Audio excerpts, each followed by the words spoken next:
Hey y'all, if you're new here, I'm reviewing Love and Marriage Huntsville Season 5, Episode 2. I'm Shayna, and if you're a subscriber, you already know if you watched my last few reviews that I'm overcoming a cold. I'm still overcoming the cold, but my voice is slowly coming back, so I'm going to get the rest of my reviews out, and we're going to start with Love and Marriage Huntsville.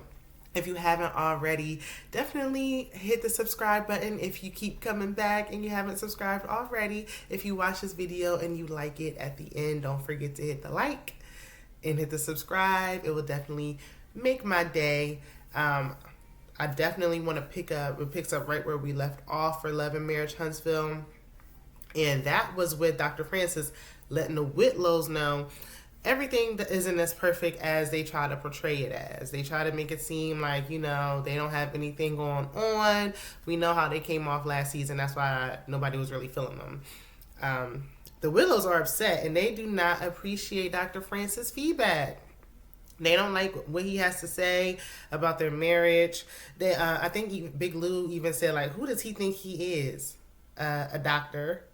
A counselor, a licensed therapist, a psychiatrist. I don't know, what his credentials are, but we know that he went to school for this. If nothing else, he's been married for 40 plus years. I think, he has some kind of wiggle room to give some kind of feedback. He's the therapist of the show. I mean, he's getting his own confessionals, so he's somebody. He been on the show longer than you, Big Lou. But I'm looking at them, and I just can't believe that Tiffany says she's 34. Is it me? I just cannot get over the fact that she says she's 34. Girl, what? Whew, y'all in these industry ages, but I digress. So the next morning, the Whitlows are complaining to Marcel. Marcel cooked everyone breakfast. And they're saying, I think Tiffany said that she didn't know they signed up for a marriage retreat to be came at, and they didn't know that they was going to be coming at them. And Marcel was like, yeah, that's usually how it goes. I can kind of see why Tisha stays with, why she stayed with him as long as she did, why she's still with him, because he's funny. People love to hate him, but he makes me laugh. I cannot lie. They're just not feeling it. And Big Lou, he apologized to the Scotts 1.0 about the comments they made at their reunion and, the comments of possibly offending them about the marriage. Everyone's still feeling the way about all the things they said because they just came in hot. Nobody really even knew them. And then y'all have all this feedback. And, the Scotts 2.0 came out. And Kimmy calls out the Whitlows again. So they getting it again. They just keep getting it. And, basically she's just calling them out on, being able to dish it but can't take it. Y'all give this unwarranted, unasked for, unsolicited advice, but you can't take it. And so, Kimmy is just letting them know, y'all are not being receptive to Dr. Francis' feedback. Marcel was handling the retreat well, and I guess because, less of the heat was on him and more of it was on the Whitlows, so he's fine. Tiffany mentioned in their confessional that, she didn't come to the couples retreat to get attacked, basically. I can see how they can feel like maybe everyone's jumping on them, but that's because y'all came in speaking y'all minds about everybody, saying what y'all had to say about everybody else's marriage when they've been married for a year at this point. What are we talking about? But then all of a sudden, the cracks are starting to show on y'all foundation, and you can't take it. Okay. So we move on, and Melody is meeting with Martel's mama, Miss Marlene, and this is a Miss Marlene heavy episode, honestly. I guess Miss Marlene, we saw more Miss Marlene. We ain't even seen Destiny yet. Why is Destiny in the opening credits? We ain't seen her yet. And why is it called Season 5, Episode 2, when this was just the remaining Season 4? I thought, whatever.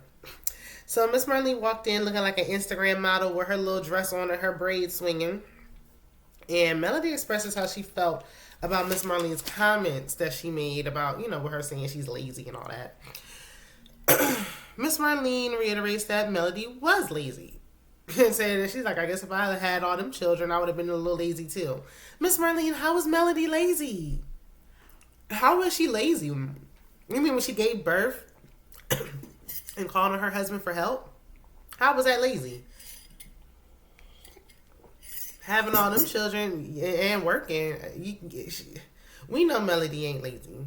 It's given like when Marlo said Candy don't help nobody. Like, girl, what is you talking about? Like, I don't believe you. Okay, that's my opinion. Moving on. So Melody explained that she and Martel did for each other in their marriage because it was a marriage. That's what you do. You do things for each other. Especially after Kevin giving birth for his children. He should have been helping her. And Miss Marlene's like, look, where's Nene Leaks? I said what I said. I said what I said. You were lazy, period, point blank. But she wants to move on. So Melody decides to unblock Mama Holt for the sake of the grandkids. And maybe they can get their old relationship back. Dr. Francis talks about losses at the group activity. The Whitlows shed a tear and show some humanity. And, they, once again in their confessionals, like, just because we're not moving when he wants us to move, the way he wants us to move, doesn't mean we're fake. Y'all are trying so hard to prove that y'all aren't fake. It's giving fake. Like, it's just, y'all are trying too hard to convince somebody that y'all ain't fake. You don't have, if you're not fake, you don't have to say it. Like, we the people will pick up on it. So, Tisha and Marcel share about Tisha's college friend that passed away. Their friend that had passed, they said that she had a 2-month-old and a 3-year-old. Was married for going on 5 years, about to celebrate their 5th year anniversary. And they even showed a clip from, I think it was Maurice's bachelor party, where the friend's husband spoke out about, how much he loved his wife and was giving advice, and it just really expressing love for her. It's absolutely heartbreaking. I mean, just sad. Babies. She has babies. My heart goes out to her children, her husband, her family, and friends. Honestly, like, I probably would have skipped out on a retreat. I don't know if the contract, they were obligated, but this is tough. So, we have to appreciate people. We take time for granted and just assume that people are always going to be there. They said she was celebrating her birthday one day and the next day she was gone, and that's just devastating. I have to move past it because it's just made me so sad. So Miss Marlene is in another scene. She told Martel that she met up with Melody, and Martel was very happy about it. Probably hoping like, oh, good, there's, a chance that they could get the family back together. Because we know Martel still, at the end of the day, wanted to be back with Melody. We know it. So he was happy about that. We get back to Dr. Francis, and he has a one-on-one with Tisha and Marcel. Marcel says people giving their opinions on their marriage caused some friction. Like, their marriage was fine until about 3-4 years ago, basically when the show started, and people was giving all these opinions about him cheating, their roles in the household, this and that. I've been watching since season 1. I don't know about y'all, but I've been watching since season 1. And in season 1, when we got introduced to them, Tisha was a housewife who was unhappy, felt like she was a single mother, wanted to work, and was miserable.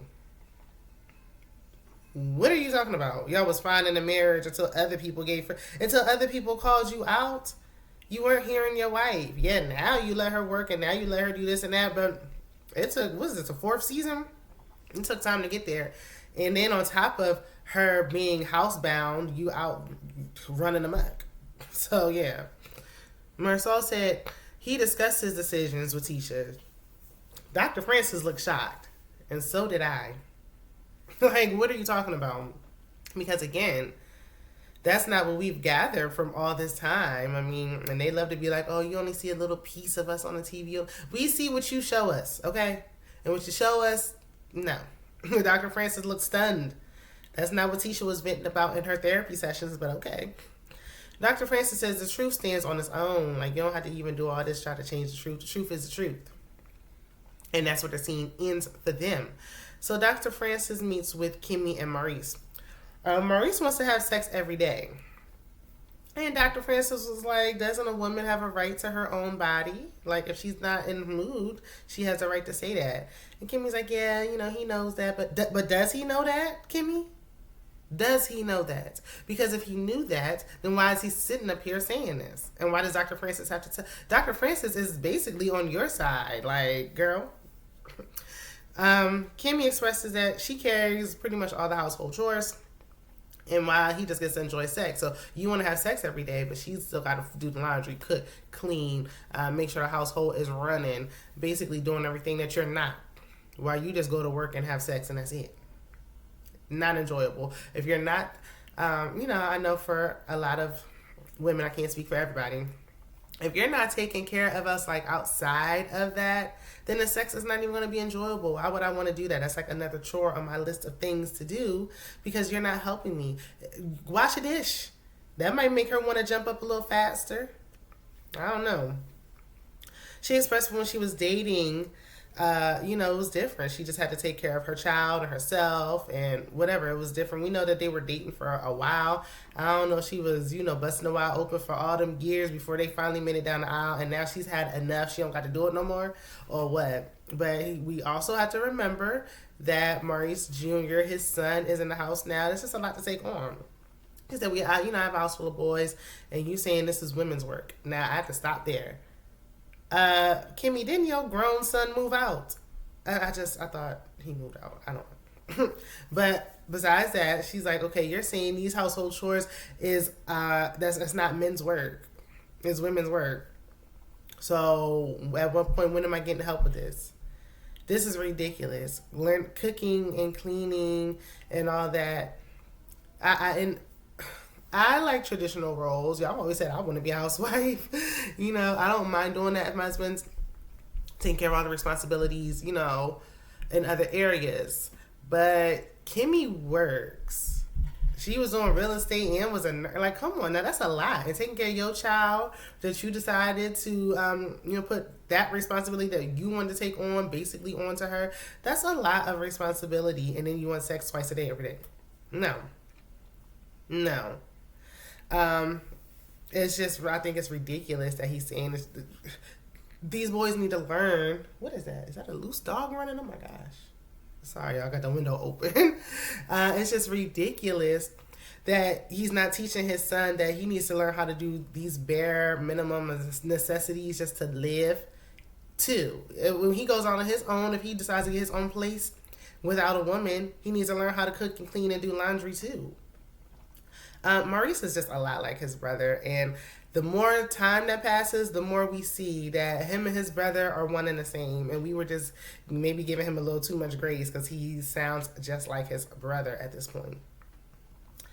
Dr. Francis said that they need to do some of the housework before sex, and Kimmy, was like, he don't want to. So that's kind of where it is to be continued. We're going to pick up from here next week, I'm assuming, because they did say to be continued. So I want to hear what Dr. Francis has to say. I want more feedback. I want to hear a little more from his wife. They're a team and they've been married for so long. I want to hear what she has to say. But, I know this is some of the issues, finances and responsibilities and things like that are always coming up when we hear people discuss things with marriage. And so I would like to hear more about it and how they can have balance. We know that Kimmy looks amazing. She's a little bit older than Maurice as well. So it's like, look, I don't want to be doing all that all the time. and then work. And it's just unfair. And not only did he do all that, but then you're dragging your feet, taking 2 years or however long to finally give her a honeymoon. It's like you're not giving her nothing to look forward to be wanting to do all this. Twice a day, every day is a bit excessive. And I think if you didn't put it on her like that, she would want to do it more. That's my opinion. I'm not Dr. Francis, though, so we're going to hear what the doctor got to say about this. Let me know what y'all think about this episode and what you think about, the second half of the 4th season, aka the 5th season so far, down in the comments. Be sure to like and subscribe, and I will see you guys on the next one. Bye.